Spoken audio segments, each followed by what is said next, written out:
കാര്യം അതായത് ഇപ്പം ഏതാണ്ട് 2 മണിക്കൂർ പിന്നീട് ആദ്യം തന്നെ ഒരു കാര്യം ചോദിക്കട്ടെ, ഈ കഴിഞ്ഞ തവണത്തെ അത്രയും ഒരു ആവേശം ജനങ്ങളിൽ കാണുന്നുണ്ടോ? മഴയുണ്ട് എങ്കിൽ പോലും ഇതുവരെയുള്ള ഒരു കണക്കാണ് അതെ. മഴ ഈ തെരഞ്ഞെടുപ്പിൽ നമ്മൾ മുൻകൂട്ടി പ്രതീക്ഷിച്ചതാണ്. ഐക്യ ജനാധിപത്യ മുന്നണിയെ സംബന്ധിച്ചിടത്തോളം ഞങ്ങളുടെ എല്ലാ വോട്ടുകളും കൃത്യമായി പോൾ ചെയ്യിക്കാൻ കഴിയുന്ന, മഴയല്ല ഏത് വലിയ പേമാരിയും കൊടുങ്കാറ്റും വന്നാലും ഐക്യ ജനാധിപത്യ മുന്നണിയുടെ മുഴുവൻ വോട്ടും പോൾ ചെയ്യിക്കാൻ ആവശ്യമായ ക്രമീകരണങ്ങൾ ഞങ്ങൾ മുൻകൂട്ടി ചെയ്തിട്ടുണ്ട്. അതിന്റെ തികഞ്ഞ ആത്മവിശ്വാസമുണ്ട്. എന്ത് വലിയ പ്രതികൂല കാലാവസ്ഥ ഉണ്ടായാലും, പോളിംഗ് എത്ര കുറഞ്ഞാലും ഞങ്ങളെ അത് ബാധിക്കില്ല. പൂർണ്ണമായും ഈ തെരഞ്ഞെടുപ്പിൽ ഐക്യ ജനാധിപത്യ മുന്നണിക്ക് മികച്ച ഭൂരിപക്ഷത്തോടുകൂടി വിജയിക്കാൻ ആവശ്യമായ തയ്യാറെടുപ്പുകൾ മഴ മുൻകൂട്ടി കണ്ടു തന്നെ ഞങ്ങൾ ചെയ്തിട്ടുണ്ട്.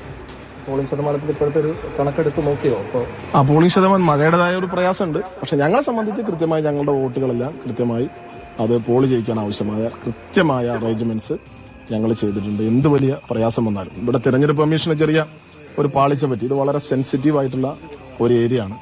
ഇവിടെ മഴക്കാലത്ത് തെരഞ്ഞെടുപ്പ് നടത്തുമ്പോൾ ഒരുപാട് പ്രയാസമുണ്ട്. മണ്ണിടിച്ചൽ ഉൾപ്പെടെയുള്ള ഒരുപാട് വിഷയങ്ങളുണ്ട്. അത് മുൻകൂട്ടി കാണുന്നതിൽ, അത് പരിഗണിക്കുന്നതിൽ തെരഞ്ഞെടുപ്പ് കമ്മീഷന് ചെറിയൊരു വീഴ്ച സംഭവിച്ചിട്ടുണ്ട്. ഇവിടെ നന്നായി കനത്ത മഴ പെയ്തു കഴിഞ്ഞാൽ ഇപ്പൊ അത്ര വലിയ പ്രയാസമല്ല, ചെറിയ ചാറ്റൽ മഴയുള്ളൂ, മൂടിക്കെട്ടിയ അന്തരീക്ഷമാണ്. നല്ല മഴ പെയ്തു കഴിഞ്ഞാൽ പോളിംഗ് ബൂത്ത് തന്നെ മുങ്ങിപ്പോകുന്ന അത്ര ഭയാനകമായ അന്തരീക്ഷമുള്ള സ്ഥലമാണ്.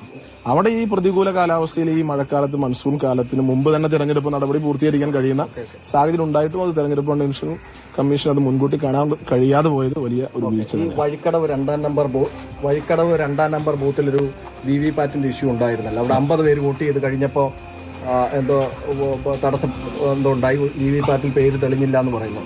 അത് സ്വാഭാവികമായ ഒരു സാങ്കേതിക വീഴ്ചയായി ഞങ്ങൾ കാണുന്നില്ല. കാരണം അതിനകത്ത് ഞങ്ങൾ സംശയമുണ്ട്. ഞങ്ങൾക്ക് എന്തോ തണ്ണിക്കടവ് ബൂത്ത് എന്ന് പറയുന്നത്, ആ ബൂത്തിന്റെ ഏറ്റവും വലിയ പ്രത്യേകത ഈ നിയോജകമണ്ഡലത്തിലെ UDFന്റെ ഏറ്റവും കുത്തക ബൂത്താണ്. അവിടെ തന്നെ 50 വോട്ടുകളോളം പോൾ ചെയ്യപ്പെട്ടതിന് ശേഷമാണ് ഇത് ശ്രദ്ധയിൽപ്പെട്ടത്. ഏതായാലും ഞങ്ങളെ സംബന്ധിച്ച് അതിൽ വലിയ ആശങ്കയുണ്ട്, പരാതിയുണ്ട്. ഇപ്പോൾ അവിടെ പോളിംഗ് തുടരുന്നുണ്ട്. ഞങ്ങളത് റീപോളിംഗ് ആവശ്യപ്പെടും.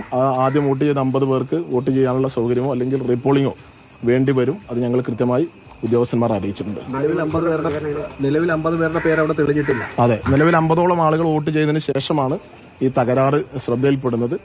ഏതായാലും ആ 50 പേരുടെ കാര്യം പിന്നീട് തീരുമാനിക്കാം. ഇപ്പൊ തൽക്കാലം സാങ്കേതിക തകരാറ് പരിഹരിച്ച് വോട്ടെടുപ്പ് തുടരുകയാണ്.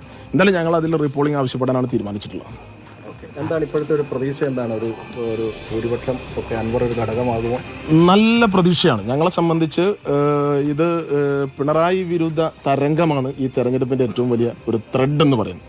അത് നല്ല രീതിയിൽ ഞങ്ങൾക്ക് പോളിംഗ് ബൂത്തിൽ നിന്ന്, ജനങ്ങൾക്കിടയിൽ നിന്ന് ഞങ്ങൾക്ക് അനുഭവിച്ചെടുക്കാൻ കഴിയുന്നുണ്ട്. പിണറായി വിരുദ്ധ തരംഗം ഒരു ഓളമായി തുടങ്ങി, അതൊരു തിരമാലയായി മാറി, അതൊരു സുനാമിയായി മാറുമെന്ന പ്രതീക്ഷയാണ്. UDFന്റെ ഭൂരിപക്ഷം കുതിച്ചു വരും. പ്രവചനാതീതമായ ഒരു ഭൂരിപക്ഷത്തോടുകൂടി ഞങ്ങൾക്ക് വിജയിച്ചു വരാൻ കഴിയും. ഈ തെരഞ്ഞെടുപ്പിന്റെ എല്ലാ ഘട്ടത്തിലും ഐക്യ ജനാധിപത്യ മുന്നണി കൃത്യമായ ആധിപത്യം പുലർത്തിയിരുന്നു. അത് തെരഞ്ഞെടുപ്പിന്റെ മുന്നൊരുക്കം, വോട്ട് ചേർക്കൽ പ്രക്രിയ ആയാലും, അവിടെ നിന്നിങ്ങോട്ട് പര്യടനമായാലും, കുടുംബയോഗങ്ങളായാലും, കൊട്ടിക്കലാശം വരെയുള്ള തെരഞ്ഞെടുപ്പിന്റെ നിഖില മേഖലകളിലും ഐക്യ ജനാധിപത്യ മുന്നണി സമ്പൂർണ്ണ ആധിപത്യം